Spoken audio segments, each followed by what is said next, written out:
네, 세 번째 강의를 여러분과 같이 이렇게 하도록 하겠습니다. 세 번째 그 강의의 제목은 마을 목회의 전략 기획입니다. 제가 마을 목회의 이러한 그 입장을 정립하면서 마을 목회의 핵심되는 전략을 12가지로 나누어서 이렇게 만들어 보았습니다. 그 12가지 전략에 대한 마을 목회의 전략에 대한 내용을 설명하도록 하겠습니다. 마을 목회의 그 핵심 전략인데요. 영어로서 마을 목회는 그냥 마을 미니스트리 이렇게 이제 하는데요. 이미 언급한 바 마을 목회를 정의하면 하나님의 진정한 사랑으로, 이게 그리스도라고 했는데 뭐 마찬가지 말이 되겠습니다. 하나님의 진정한 사랑으로 마을을 품고 세상을 살리는 목회다, 이렇게 이제 정의할 수 있습니다. 처음에는 이 마을 목회를 빌리지 미니스트리다 이렇게 이제 표현하려고 하기도 했습니다만은 우리가 여러 가지로 생각해 보아서 아마 한국의 독특한 하나의 그 목회적인 개념이 있기 때문에 그저 한국말로 사용해서 마을 미니스트리다 이렇게 하자고 논의한 바가 있었습니다. 첫 번째, 마을 목회는 농촌과 도시를 아우르는 그 목회라고 볼 수 있습니다. 우리가 마을 목회하게 되면 어떤 분은 이 마을이라는 말이 농촌 마을을 생각하시는 분이 있는데요. 이제 그렇지 않습니다. 이 마을 목회라는 것은 농촌에도 필요한 목회 방식이고 아울러 도시에도 필요한 목회 방식입니다. 그래서 오늘날 이 마을 목회는 특별히 오늘날의 도시가 더 공동체성이 상실된 것으로 보고 있는데요. 이제 그런 입장에서 도시에 더 필요한 목회가 마을 목회다 이렇게 생각하시면 되겠습니다. 이게 도시를 이렇게 아름답게 가꾸고, 이게 도시 재생의 요새 도시 재생의 운동을 많이 하잖아요. 그래서 도시를 아주 오래된 도시 또 퇴락한 도시를 아름답게 꾸미는 것도 마을 목회의 한 실천 가운데 하나인데요. 이제 그렇게 도시에서도 마을 목회적인 노력이 필요하다고 보는 것입니다. 두 번째, 마을 목회는 사회 봉사의 하나의 목회 방안이라고 볼 수 있습니다. 교회가 하는 여러 가지 일들이 있지 않습니까? 복음전도, 예배, 교육, 교제, 사회 봉사, 이제 여러 가지 일들이 있는데요. 특별히 마을 목회는 사회 봉사에 치중하면서 교회 목회를 더 활력 있게 하는 이제 그런 것입니다. 그렇기 때문에 이 마을 목회는 전개하면서 뭐 예배라든가 복음 전도라든가 교육이라든가 성도의 교제라든가 이런 것에 대한 말은 많이 하지 않습니다. 그런 것은 여태까지 한국 교회가 잘 해왔기 때문에, 또 한국 교회에 있어서 특별히 사회봉사의 목회 방안을 우리가 어떻게 세워나가고 그런 것들이 교회의 다른 요소들과 어떻게 잘 말하자면 조화를 이룰 수 있을 것인가를 보는 목회가 마을 목회라고 생각하시면 되겠습니다. 그런 입장에서 마을 목회는 디아코니아의 역점을 두는 그러한 목회라고 볼 수 있습니다.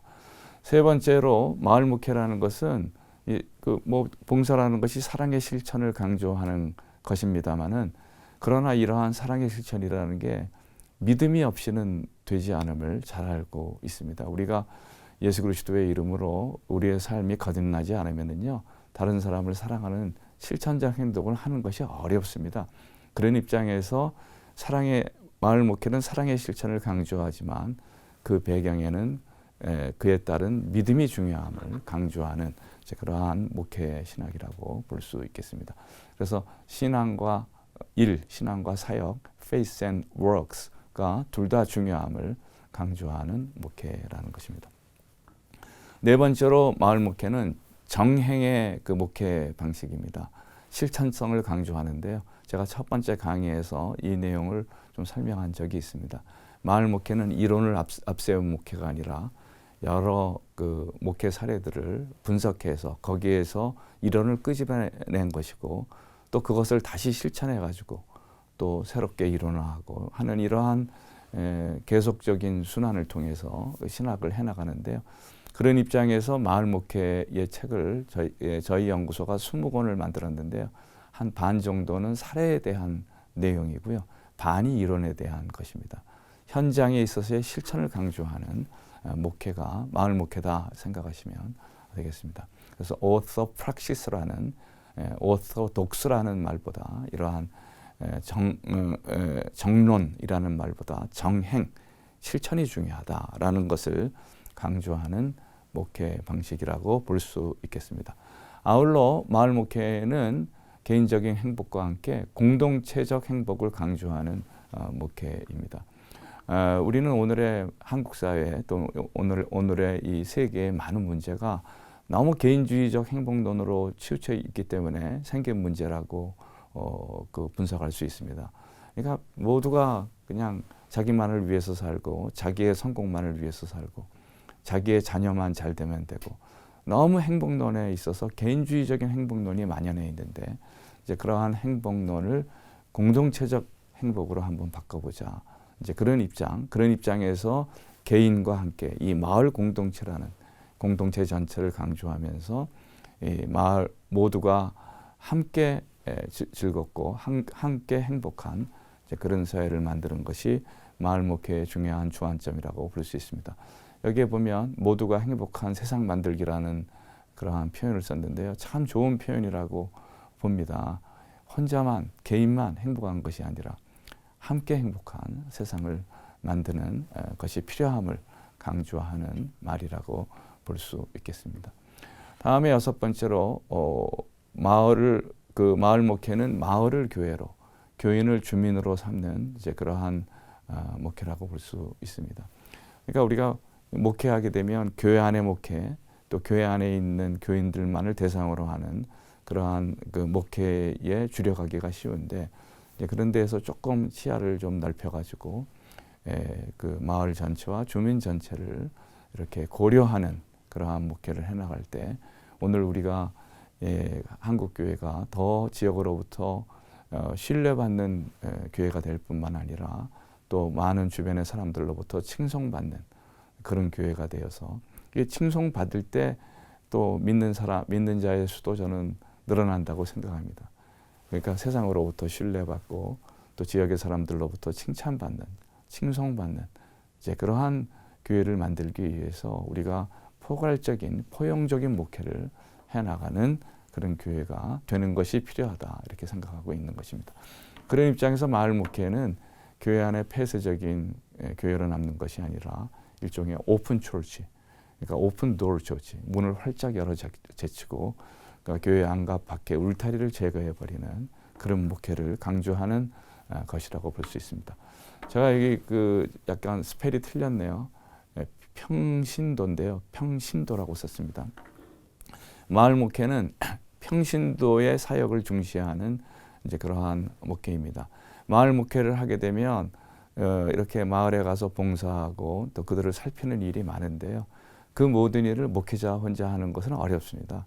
목회자는 또 말씀을 상고하고 기도하는 시간이 많아야 되는 것으로서 목회자가 이 모든 일을 감당한다면 제가 보기에는 교회의 또 정체성이 흔들리고 교회에서 목회자가 해야 할 일들이 상당히 타격을 입는다고 생각합니다. 그런 입장에서 이 마을을 위한 봉사의 활동을 하려면 일단 목회자가 나서는 것보다 평신도를 앞장세우는 이제 그러한 것들이 필요함으로써 이 평신도와 목회자가 사역을 이렇게 분담해가지고 일을 해나가는 평신도 사역 또는 평신도 목회를 중시하는 것이 마을 목회다 이렇게 생각할 수 있습니다.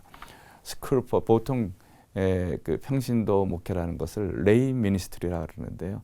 우리나라에도 이 평신도의 역량을 강조해서 목회한 교회들이 있습니다. 사랑의 교회도 그렇고 또 온누리 교회도 그런데 이제 그런 교회들이 많이 활성화됐잖아요.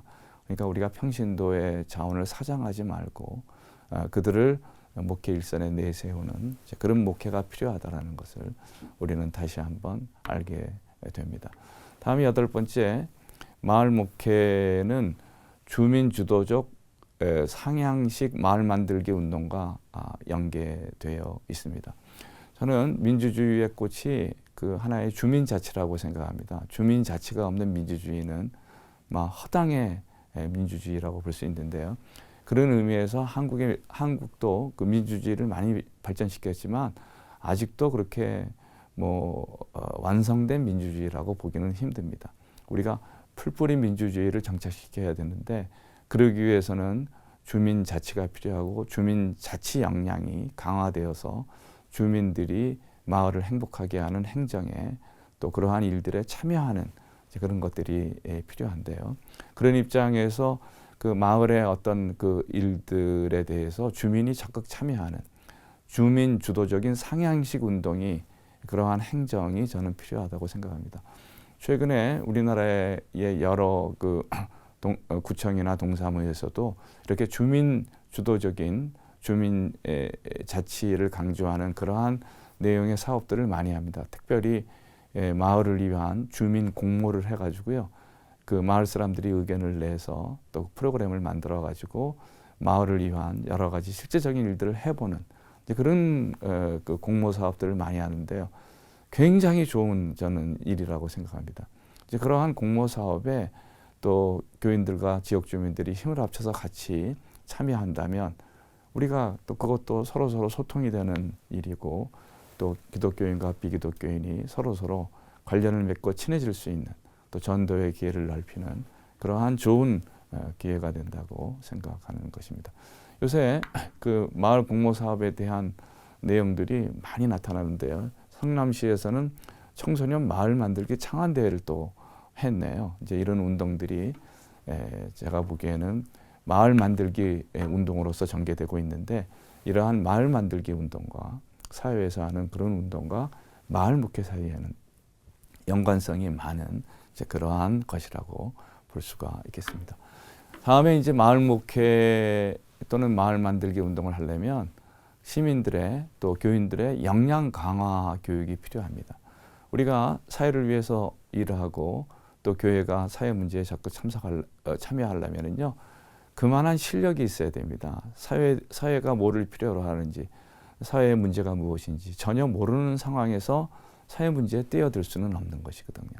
그렇기 때문에 그 민주적 시민으로서의 역량을 갖추고 있어야 이제 이러한 일들을 할 수 있는데요. 그러한 역량을 강화하는 일로서 저는 제일 중요한 게 성경 교육이라고 생각합니다.